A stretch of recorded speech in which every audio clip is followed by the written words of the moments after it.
Hey, I am Pershon. I am the Collections and Exhibitions Technician at the GVSU Art Gallery, and I want to thank you so much for joining us today. I am here at the Art Gallery at the Haas Center for Performing Arts, standing with the Celebrate People's History exhibition. And I just want to let you know that the gallery is open Mondays, Wednesdays, and Fridays from 1 to 5, and we're open a little bit later on Thursdays from 1 to 7. So if you get a chance and you want to come down and check everything out, that's awesome. If you can't make it down, we do also have a ton of information and images on our website at gvsu.edu/artgallery.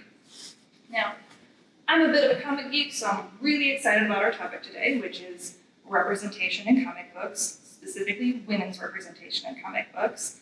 So if you want, we can sneak over this way. And we're going to go all the way over here and talk about this poster. Now, I'll let you know that women have always been in comics, but it hasn't been until relatively recently that we were able to break away from the tropes of damsel, femme fatale, or housewife. During the golden age of comics is when women were firmly set in the secondary roles of girlfriends or career gals or, the lively teenagers. And they existed solely to drive the male protagonist's narrative forward and never really had any drives or motivations of their own.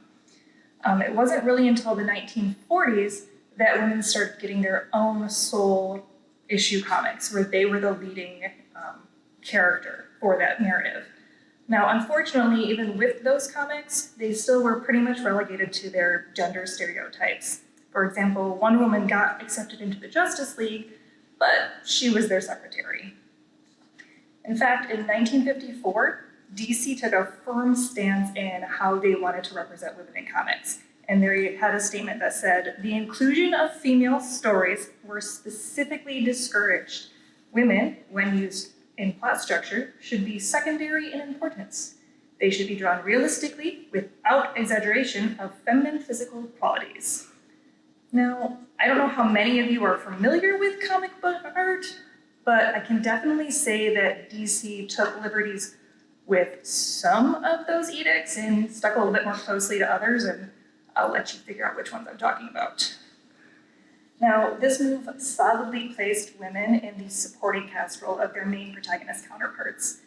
They were successful career women, sure, think Lois Lane or Carol Ferris, but that was only successful in the means that it drove their male protagonists' stories forward. Think Lois Lane as a reporter wouldn't be kidnapped by Lex Luthor if she hadn't been snooping around trying to find the next scoop for his doomsday device. Now, in the 1970s is when we started to see women transition from the role of character as supporter versus woman as protagonist. And that's thanks a lot to the women here on this poster. Now, this poster is called Feminist Comics. It's by Emily Breimer. Breimer is a cartoonist, illustrator, and graphic designer from Newark, Delaware, and is currently working on her own comic book series titled Us, Wildflower. The poster highlights 6 women who were key in the early 1970s in the underground comic movement and focuses specifically on a comic called It Ain't Me, Babe, which was the first sole published, produced, illustrated everything done 100% by women. The 36-page comic was a one-shot comic, means that there wasn't an edition, it was just the one issue. And its first run sold over 20,000 copies. That popularity brought it off to have a second and third run, which each sold 10,000 copies. Now, after its success, one of its co-founders, Trina Robbins, decided to create an additional collective that was called the Women's Comics Collective, and she co-founded that as well. That collective would have a total of 17 issues over the next 20 years. And each woman on the poster was involved with that collective in one way or another, whether it was by contributing or being one of the publishers or one of the authors. Robbins would go on to be the first woman to ever illustrate Wonder Woman comics, as well as be inducted into the Eisner Hall of Fame. Now we have Lee Mars underneath Trina. She authored a comic that was called The Further Fattening Adventures of Pudge, Girl Blimp, and that comic addressed themes of sexuality, feminism, body positivity, and sexual orientation. Joyce Farmer, right below her, co-founded the comic Tits and Clicks, which was created with the conviction that sex was political and it focused on the sexuality from a woman's perspective. And then you have Elaine Kromsky-Crum, who co-founded Twisted Sisters, another woman-led anthology that ran from 1976 to 1994. And Roberta Gregory, right below Miss Crum, created Dynamite Damsels, which was the first continuing series self-published by a woman.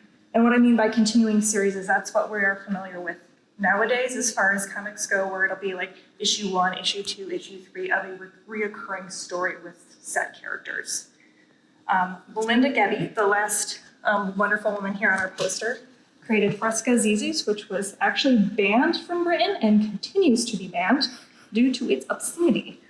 Although it was semi-autobiographical, so she took some liberties. This list that I just gave you as far as their accomplishments and work is by no means exhaustive, and I definitely encourage you to dig a little bit more into the rich and lives that these women had and the content that they created. They are definitely important as far as the amount of work and progress that we've been able to make as far as being able to create stories from a perspective that was outside the straight white male protagonist. Now, that being said, I do want to acknowledge that each one of these women is white, and much like the mainstream second wave movement, It Ain't Me Babe lacked a significant amount of diversity and intersectionality that would be required for a comic to be considered successful today, especially one that's being produced outside of the traditional comic industry. As a side note, if you want to know more about intersectionality, definitely check out our September 17th IGTV post that we have, and it was done by Amanda Rainey, and she discusses intersectionality, Audre Lorde, and Octavia Butler, which are two other posters we have here in the exhibit. Now, criticisms aside, the one thing that It Ain't Me Babe did was highlight the importance of marginalized communities being able to tell their story without it being filtered through another person's lens. And while it would take some time for those stories to reach the mainstream, we finally are getting to that point. And with that, we have an example of, let's say, Marvel introducing us to Camilla Khan as she dons the mantle of Miss Marvel in 2014.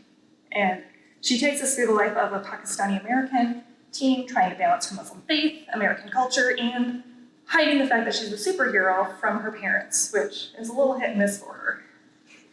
Additionally, we have, in 2017, the introduction of America Chavez, aka Miss America. And she was given a solo series and became Marvel's first Latin American LGBTQIA+ character.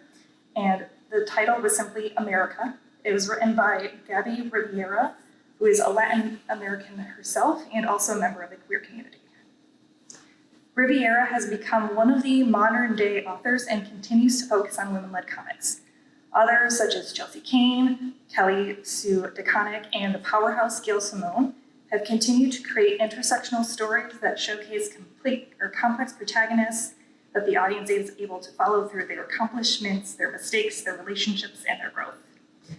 The one key difference with these comics versus the underground comics like It Ain't Me Babe or the Women's Comics Collective is the fact that these were anthologies. Now, that means, again, that they were just gatherings of single-issue stories, gathered together in one book, and most of them were no more than a few pages. And at that point, that means that Robbins and Mars didn't have the opportunity to build a character that the audience was able to follow with.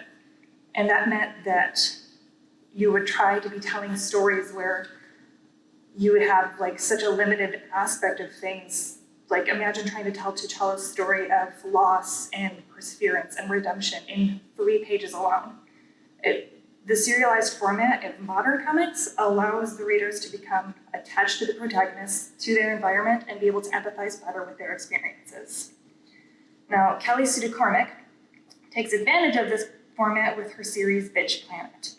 It is a 10-issue series that went from 2014 to 2017, and the comic carries the same unapologetic feminist perspective that was found in the original comics in the 1970s.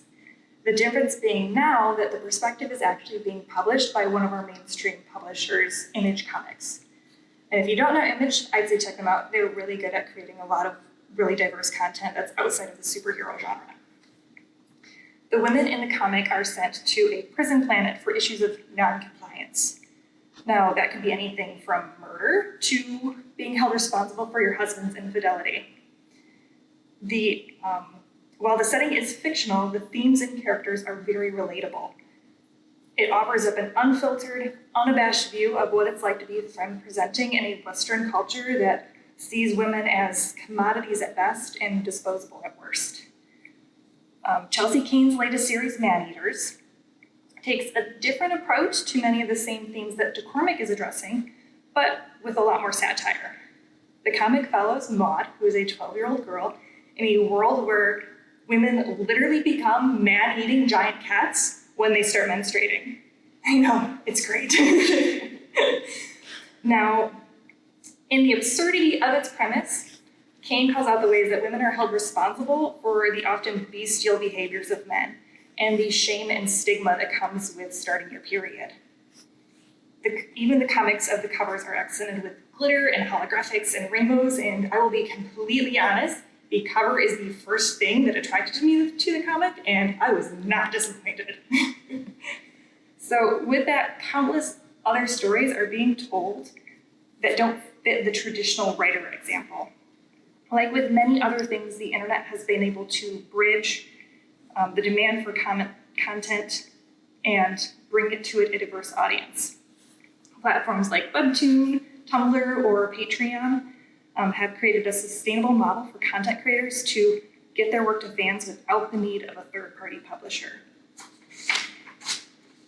This independent self-publishing model has pushed the bigger publishers like Marvel and DC to not just succumb to the small but aggressively loud minority of comic fans that have taken to harassing and threatening individuals that they think don't fit the status quo of what a comic archetype should be.